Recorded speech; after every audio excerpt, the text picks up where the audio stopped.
All right, girl, get in here. If you have been dating for a while and it feels like you're just spinning your wheels, wasting your time, there's fuckboys everywhere, you feel like it's such a big scam and what am I doing wrong? But in your heart, you feel, you know that you are meant to live a beautiful life with the love of your life. This video is for you. I'm going to be celebrating 15 years of marriage with my husband this year, and overall, we've been together 19 years, which is insane. And I am not some unicorn or anomaly, and I wasn't raised in a way actually to have a healthy relationship, to have high standards, or to even expect a great marriage at all. Not at all. I was actually raised to be a hyper independent woman, and I was warned that my man will cheat on me and leave me, and I have to have a great career so that I'm not on the street. Okay. And so, what I want to share with you today is my radical perspective on the dating world and love and men and relationships. Because we're seriously overcomplicating it and we're focusing on the wrong things. Based on my experience and also observing my friends, my clients, I've noticed that there's really two things that women should be focusing on in the dating stage. And I'm going to share those with you, two simple steps. And I also want to share with you do's and don'ts. But before I spill all that tea, I just want to let you know that this is the video that I never thought I would make because my marriage is so precious to me and it's something I don't want to broadcast out there. And also, I've always not wanted to make people feel bad, but that does not serve you. Me hiding my relationship, me hiding what I've learned and my wisdom does not help you get that kind of love. And also, I'm known on these streets as the career guardian angel. I work with the most brilliant women from around the world to achieve more while feeling better. And this is best summarized by the term goddess. So a goddess is someone who, yes, wants the career, wants the success, wants the abundance, but also wants to be healthy and happy, also wants to have joy, play, and pleasure, and to be spoiled by the world, spoiled by God, spoiled by her man, spoiled by herself. That is a goddess. So if that sounds good to you, keep watching for my strategy on dating, how to find the love of your life without wasting your time, how to stop wasting your time. So if that sounds good to you, let's jump in. All right, my two-step process for finding the one and not wasting your time. A lot of women they enter dating and they think what they're doing is finding the one, right? That's my job to find the one. And I'm here to tell you it's actually step two. I'll get to step one later, but step two is what I believe is the foundation of dating for women and the sole focus, which is filtering. Your job is not to find the one. Your job is to filter out who is not the one. Very non-PC, but it's biology. Men pursue women. More men are going to want us than we want them, and we're supposed to filter them out. And what this means is not getting stuck on the first guy, not getting stuck on any guy. It's about being ruthless, diligent, vigilant, and filtering out who is not right for you. I will share more when we get into the do's and don'ts. But I want you right now to sigh out a breath of air. And I just want you to imagine what dating would be like if you approached it less with, I need to find him, to all I need to do is eliminate. That is the name of the dating game. Filter and eliminate. The faster you can get rid of a guy who is not it, filter him out, the faster you can get to the guy who is it, who is the one. And you might miss him if you're spending too much time on the guys that should have been filtered out. So that is how I want you to start approaching the market and your dating. You are there to filter them out. Yes, we want to connect with people, get to know them, but we're doing that so that we can filter out the people who are not it, so we can move on. It is a numbers game. And too many women get stuck on someone who is not it. And that is where we waste a lot of that time. And when looking back, you're probably like, yeah, I saw the red flags, I saw the lack of compatibility, and I still chose to entertain this person and spend my time with this person when you could have been continuing to meet other people and filter those people out, leading you to the one that stays. It's like sifting for gold, okay? You sift it, I don't know, in the river or whatever people used to do back in the day, and it was like a dirty, muddy river, and you would be sifting, and there would be a little nugget of gold. That is what you're searching for. But in order to do that, you need to be like that net that filters all the shit and the garbage out so that the gem remains.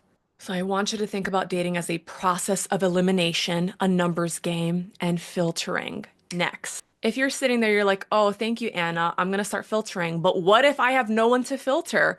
What if I'm finding I'm not getting the kind of numbers or meeting enough people? And then that makes me feel scared. And that's why I do get attached to the person that does give me that attention, even if I know they're not the one. This brings me to step one in my two-step process. Step two is filter. Step one is send signals. Send signals, because this is another thing that we are bamboozled in our society. We believe that men are the hunters and they pick us. And that is true, but we pick them first. And this is based on research, studies, evolutionary biology. Yes, men are the pursuers, but we give them the signal to pursue us. We actually select them first. Because trust me, the men who pursue you without the signal, you don't want them. Those are predators. Those are probably fuckboys. Those are players. Those are people doing it for the game. It is not biologically natural. A good man, which is what you want if you want a love of your life, I will tell you more about it later. If you want a good man, you have to give him the signal first because there is a respect and a reverence for the female. And so you have to give them the signal first before they can approach you and then pursue you. This whole black cat energy, get the fuck out of here. You are never going to attract the love of your life by being a black cat. This is a whole series. I'm gonna do a whole video on dark versus light feminine and how we get it all wrong in the different stages of dating. When you are looking for the one, that is not the time to be a black cat, my friend, because you want to be the opposite. You want to be warm and inviting to increase your net, to cast a wider net so that you can sift through the shit and get your golden nuggets. But you're not going to have a big enough net if you're not sending the signals, and you send the signals by being warm, inviting, having open body language. I cannot stress this enough. I cannot stress this enough. Women go out and they're like, I go out all the time. No one's approaching me. Are you sending the signals? I'll admit, people thought I was a flirt and I always got a lot of attention. Why? Because I sent signals, okay? I was open and inviting. I had open body language. I wasn't standing like this. I wasn't looking down on my phone. I was open and inviting, scanning the environment because guess what? We pick the prey first and we give the signal for them to come to us. A man will not approach you if you don't give him the signal. A good man won't. And this is why I encourage eye contact. This is why I encourage a soft smile. Being cold, being a black cat, being hard to get is not going to get you the man because the good men are not going to approach you without a clear signal. And research also has shown us that what we think is a signal, men don't think is a signal, especially good men. They will be like, oh, she's just a nice person. She's not sending me a signal. She was just smiling because she's happy, not because she's smiling at me. So we actually have to send multiple signals. And you could do this multiple times with multiple little eye contact. You can still hang out with your friend, but throw an eye contact, throw a little smile, be open. Okay? If you keep going out, especially with larger groups of friends, you know how terrifying that is for a good man to approach you? You have to break away from the pack. This is another hot tip. Like, you can't expect a man, unless he's a predator fuckboy, to come up to a big group of beautiful women, right? You need to separate yourself from that pack. Just physical difference. Let's say this is a bar. You separate yourself here. That increases the chances he will approach you probably by 100. Okay? And especially if you throw a signal in there, eye contact and smile. If I had to simplify it, I'm gonna do three things. Eye contact. So you got to be scanning the room. Stop scanning your fucking phone. Stop talking to your friend. You can talk to her another time. Scan where you are. And this doesn't have to be a bar. This could be Starbucks. This could be your school, a cafe, a library, the gas station, a concert. The opportunities are limitless. But I will say, because everyone's on their phones, it is harder to get attention, right? And send the signal. But guess what? That's what's going to make you stand out even more. In a sea of girls that are doing this, which, by the way, not attractive body language, you're going to stand out. So it's eye contact, smile, it's not hard, and three, open body language. I'm not going to go into this in this video, but let me know in the comments if you want me to take you step by step through open body language. I also have some like very naughty body language techniques, the wrist. That's all I'm going to say right now. But basically, it's about that open, more submissive, inviting body language that really encourages them on a primal level to come up to you. Okay, so this is like a general openness. You don't want to cross anything. You don't want to be hunched over looking down. You want to be open. Basically, you're saying I'm open for business. Okay, and not in some nasty way, but in a I am open to be approached kind of a way. You have to send them the signal. If I hadn't learned the skill of sending the signal, open body language, smile, and eye contact, I would not be with my husband. My husband is a shy man, a good man, and I was the first woman he asked out on a date. Why was he inspired to ask me out and never anyone else? When I met him, he was 19. Very hot, tall man. Why didn't he ask out anyone else? I was the one that sent a powerful, warm, and inviting signal. I'll never forget when I met him and I shook his hand and looked up and just batted my eyelashes. I was warm. I was warm AF.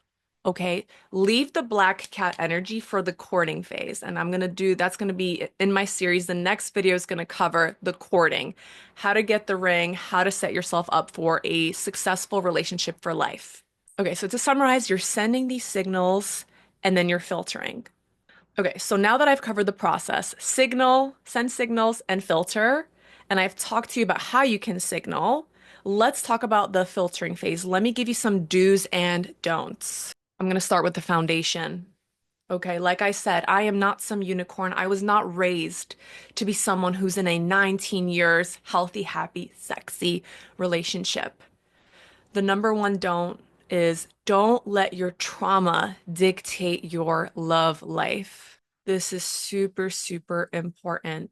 And to add to that, don't let your family patterns dictate your love life. If you're here, you're probably a cycle breaker, and cycle breakers are here to do things differently. And that includes being in a happy and healthy long-term relationship. Don't let your trauma get in the way. And if you're aware of the kind of trauma that you have or the patterns and tendencies that you have, in the dating phase is your opportunity actually to heal a lot of those patterns and do things differently. Do not be on that autopilot. So let's say if you're a people pleaser, do not bring that into the dating and then give people all these chances when you should have filtered them out, for example. Or let's say, similar to me, maybe you haven't gotten attention as a child, and so you just always craving that attention.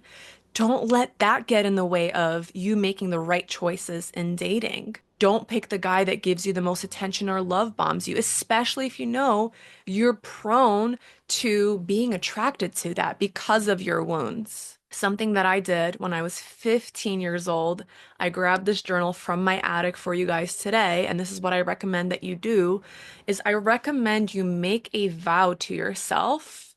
Make a vow to yourself, whatever that means for you. For me, my vow was about finding a man for whom I am his dream girl, who loves me and respects me, who treats me right, who doesn't make me cry. Okay? And so here it is. It's in Polish and in purple and pink gel pen. But I'll never forget the day when I wrote this vow. It was after a particularly big fight between my parents. And the cruelty was something my heart could not tolerate. I could not see my mom being hurt that way, and I vowed I would not be hurt that way. And so I highly recommend make yourself a vow because I had no idea that I would find the love of my life at almost 18 and that I would be together with him now coming up 19 years. It is actually insane. So this is something I do recommend before you enter the dating phase is make a vow to yourself not to settle. And something else you can do, and something that I did in another journal, is I really defined my standards. I defined the kind of man I wanted based on character qualities. Yes, of course, all want a tall guy, 6 foot, blue eyes, finance, whatever the heck is trending.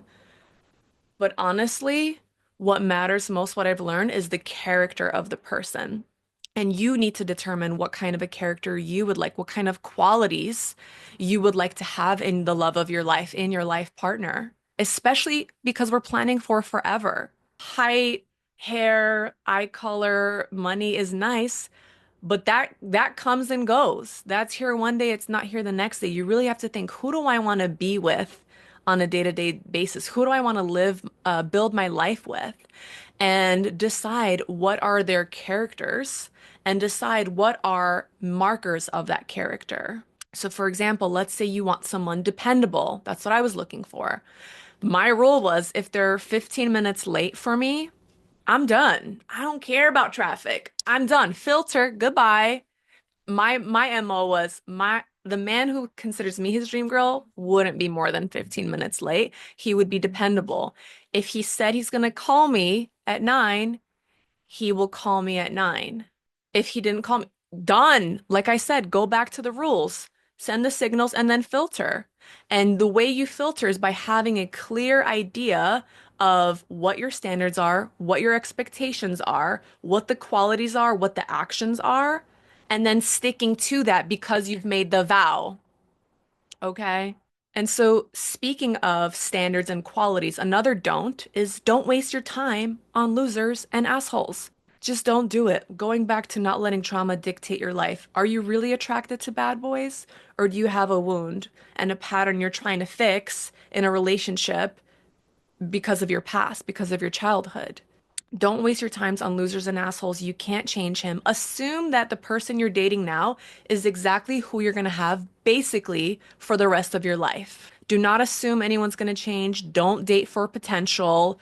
Date in the present moment and filter out assholes and losers because something that I don't see anyone talking about is the fact that in order to have a love of your life, in order to have a life partner, what you need is a good person.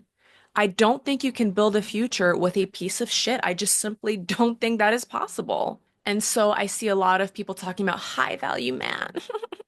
No, what you want is a good man because guess what? A good man for whom you're his dream girl will build an empire for you, will do everything he can to give you the best life possible, not just financially, but emotionally, mentally, spiritually.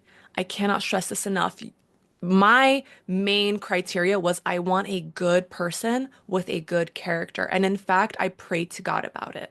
And once again, we need to keep that filter very strong. 2 strikes and you're out. I never gave a third chance, and I'm grateful because I filtered out those people. Not saying they were all losers or assholes. A lot of them were really good men, quality people, but it just, no, 2 strikes and you're out. And I'm so glad I did that. And it's crazy, but with Wojtek, I never reached those strikes. I'm not saying that he's a perfect human. He hurt me by accident, yes. But I always looked at the underlying motive. One of my non-negotiables was, did this person hurt me intentionally or unintentionally? And I was vigilant about that because I knew a good person could never hurt me intentionally. So even when Wojtek did hurt me unintentionally, communication, drama, insecurities, whatever it might be, I always knew that his foundation, where he was coming from, was love, respect, and purity. It wasn't anything menacing, evil, or trying to hurt me on purpose. That was an immediate disqualifier. Anyone who hurts you and does not do everything they can to make you feel better about it, immediately filtered out. Another big time waster is the talking stage and talking, whether it's in dating apps or meeting someone and then texting or God forbid snapping. Like, stop. What you don't want to waste your time on, because remember, it's a numbers game and we're filtering them out. Texting is not the same as being with that person, understanding who they are, in the moment, feeling the chemistry, feeling the energetic fit. And a lot of men waste your time in that talking stage because maybe their trauma wants attention. Maybe they want validation. Maybe they're talking to multiple women and it's easier to text them than take them out on dinners. Imagine sending 3 texts a day versus having to do 3 dinners a day or dates. So don't get stuck in the talking stage. Talk is cheap. I want you to focus on the actions. What are they doing? How are they progressing your relationship? How are they pursuing you? How are they showing you that they're interested and are moving towards commitment with you? This is something I did in my dating life. I didn't care about words at all. I was very laser hyper focused on action. And whenever there was any confusion, oh, but did he mean that? Or I always, like a lawyer, that I would bring the evidence, which was the action. The words to me were nothing. It reminds me of the wider societal trend where we have so many friends, yet so many of us are lonely and disconnected. Communicating on this is not the same.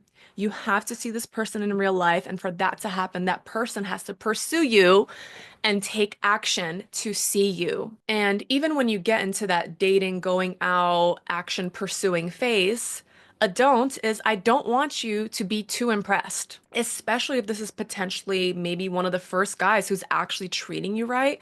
I don't want you to immediately just fall for and be too impressed with what they're bringing to the table. I want your energy to be more like, well, of course he's treating me amazingly. Of course, he's treating me like his dream girl. And speaking of that, that is a do. What I want you to do is in the filtering process, you are looking for the man for whom you are his dream woman. Do not settle for anything less. This is where relationships fizzle out quickly. This is where I see divorce. This is where I see resentment. This is where I see passionless marriages.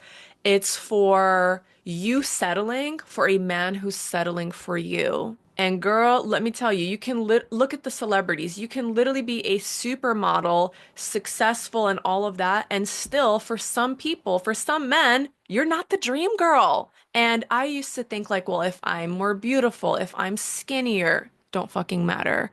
There's so much that goes into chemistry and compatibility and what creates attraction, which then turns into love. And looks are just one single part of it. Okay, this is gonna sound really arrogant, but I promise you, there's so many men for who I am not their dream girl. And thank God, because you only need one man for whom you are his dream girl.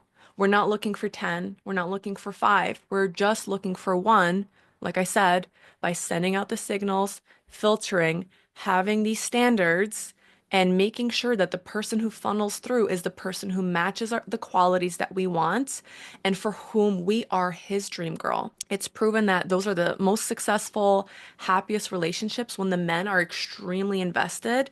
And the scientists probably didn't word it this way, but basically more in love, more enamored, maybe, by the woman, more passionate about the woman. So I want you to keep this question in mind. Is this how he would treat his dream girl? The way he's treating you? If the answer is no, filter out, done. Girl, do not settle for anything less. The reason why I stress having a good man and a man who thinks you're a dream girl is because nothing is impossible then. Everything is workable, everything is able to be improved, made better. That's the kind of person that will be motivated to make this relationship work with you, to make you happy, to prioritize you, to see your feelings. So many people talk about communication, and I'm so over that because you can communicate until you're blue in the face. A person who is either not a good person or doesn't give a fuck as much about you because you're not his dream girl, and men are very singularly focused, the communication isn't going to do much. I was an awful communicator in the beginning stages of my relationship. Actually, my husband helped me heal so much of my trauma and wounds around expressing myself, using my voice, saying what I want. And we were able to grow in that way. And he was able to help me in that way because he's a good person and because I'm his dream girl. And it was worth the effort. The biggest problem in relationships, especially as we go into courtship and then long-term relationships, is a lack of effort from the men. The way that we prevent that is by choosing the right man. Okay, if you choose the right man, you can be happy for the rest of your life versus trying to make him show more effort for the rest of your life. That is not goddess energy. That is peasant energy, and it's nobody's fault. We've all been scammed as a society, as women. I already talked about black cat, but I want to repeat this. Don't be a black cat either in the attracting stage or the dating stage. We think like, oh, playing hard to get. I can go into the nuances in another video. Let me know. But really, you want to be, like I said, warm and inviting and show that interest because that is really motivating to a good man. And that is also really attractive. You can't be his dream girl if you're not into him. That's not how that works, unless he has a lot of trauma. In which case, he wants to go after the woman who doesn't like him, who hates him, who doesn't give a shit about him. But if you're looking for a true partnership for life, you have to give that energy back. Don't fall for this black cat energy scam. It's not it. Be warm in the dating stage, okay? As you're getting to know him, show your passionate side, show your loving side, show your adorable side. There is a time and place for dark feminine in the courtship. Absolutely. And I will share that in another video. But in the dating stage, you don't want to be closed off. Like I said, it's all about being open. We're casting the wide net and then we're filtering to get our little nugget. And then finally, as if this video weren't kind of controversial enough, the last thing I want to share is stop fucking trying to manifest the love of your life. Stop going to psychics. Stop buying readings. Stop doing manifestation rituals. Just stop wasting your time on that. That's another way women have been bamboozled. And I have videos on how manifestation in general is a scam. I've literally never met a woman who was like, yeah, I did this manifestation thing and now I have the love of my life. I've never met her. Have you met her? Let me tell you what did work. Once again, similar to the vow at 15, I don't know how this happened inside me. No one taught me any of this, but I remember at age 15 or maybe even younger, I would travel to my high school. I was in Brooklyn, my high school's in Manhattan. I used to be on the subway and we used to go on the bridge to get into Manhattan. And I remember as a teenager going to high school, every time I would get on that bridge, the sun was rising because it was so fucking early because I went to a performing arts high school and we had so many periods. I was in school from like 7 a.m. to like 4 p.m. As the sun was rising, I remember praying to God and it was a simple prayer. God, help me find a good man. I just want a man with good character, a good heart. And that's all I prayed for. And I'm not the kind, I definitely pray. Most of my prayers are prayers of gratitude and thankfulness. That's my relationship with God. But this is the really the only thing I prayed for in my life. And I have to say, when before I met my husband, I got my heart completely broken. Of course, I filtered him out. That doesn't mean it didn't hurt, right? But we have to be ruthless, and I'm so glad I filtered him out. He's bald now. I literally was like anti-manifesting. I was like, I am not open for a relationship right now. I'm just going to focus on school. But I still had these habits of sending signals, being warm and inviting, scanning the room everywhere I went, being open. And when I met my husband, I still thought maybe I'll be an independent woman forever, like my parents kind of raised me. I don't need no man. I'll just be single, whatever. This heartache's not worth it. And then I met him when I was almost 18. And I truly will never forget all the prayers praying for this good man with a good character. And I have to say, my husband has far outmatched anything I could have ever imagined for what a good person is, what a good man is. And like I said, I do not have examples of this. I had to work against my trauma to build this relationship in a healthy way. But he has blown my mind in terms of what's possible, how men could be, what a relationship could be. And I remember as I was dating him, I had this idea in my head that this was the honeymoon phase and then it's gonna dwindle, it's gonna go down, and there will probably be a day when he doesn't adore me as much or when he doesn't treat me as well. And I remember thinking, enjoy these years while I'm his dream girl and everything's amazing because it's natural human nature that it will fall off. And I am here in front of you today. I don't know why I'm getting so emotional. Um, and just letting you know that it actually gets better with time. We did have some marital troubles when we got married pretty young, and no one taught us how to have a marriage. And there was also an economic collapse in 2008. We got married in 2010. Anyway, our marriage genuinely, from the bottom of my heart, if I could share anything, is that it gets better. And I love this man more each year. I even look back at my wedding photos and I think, girl, you didn't even love him like as much as I love him. Like my love for him has grown. I don't know if his love for me has grown. Maybe I should ask him. But our bond, everything, like our connection, even sexually, chemistry wise, that kind of department. Let me know if you want me to talk about that. I don't know if I will. We'll see. It is possible to have a successful, healthy, long-term relationship when you pick the right man. And it actually gets better. It doesn't, the honeymoon doesn't have to end. That's what I found. In fact, we went on my birthday on a cruise this year and people thought we were honeymooners. And let me tell you, we had, nah, I can't say. I'm not ready to share that part of my life yet, but yeah. Anyway, like I said, I never thought I would be sharing this, but I hope that it helps you. And I planted the intention for this video that there is one of you watching it who is going to use my words of wisdom, who's going to send the signals and filter, follow my do's and don'ts, and find the love of her life and come back to me and say, Anna, I found him. You're so right. I'm happier than I could have imagined. And thank you. That's the intention. So if that's you, I cannot wait to hear from you. If you have absolutely any questions, drop them in the comments. And like I said, this is a series that I'm kicking off. So there's going to be a couple more or many more videos, depending on what you guys want, coming soon. I will see you in the next one.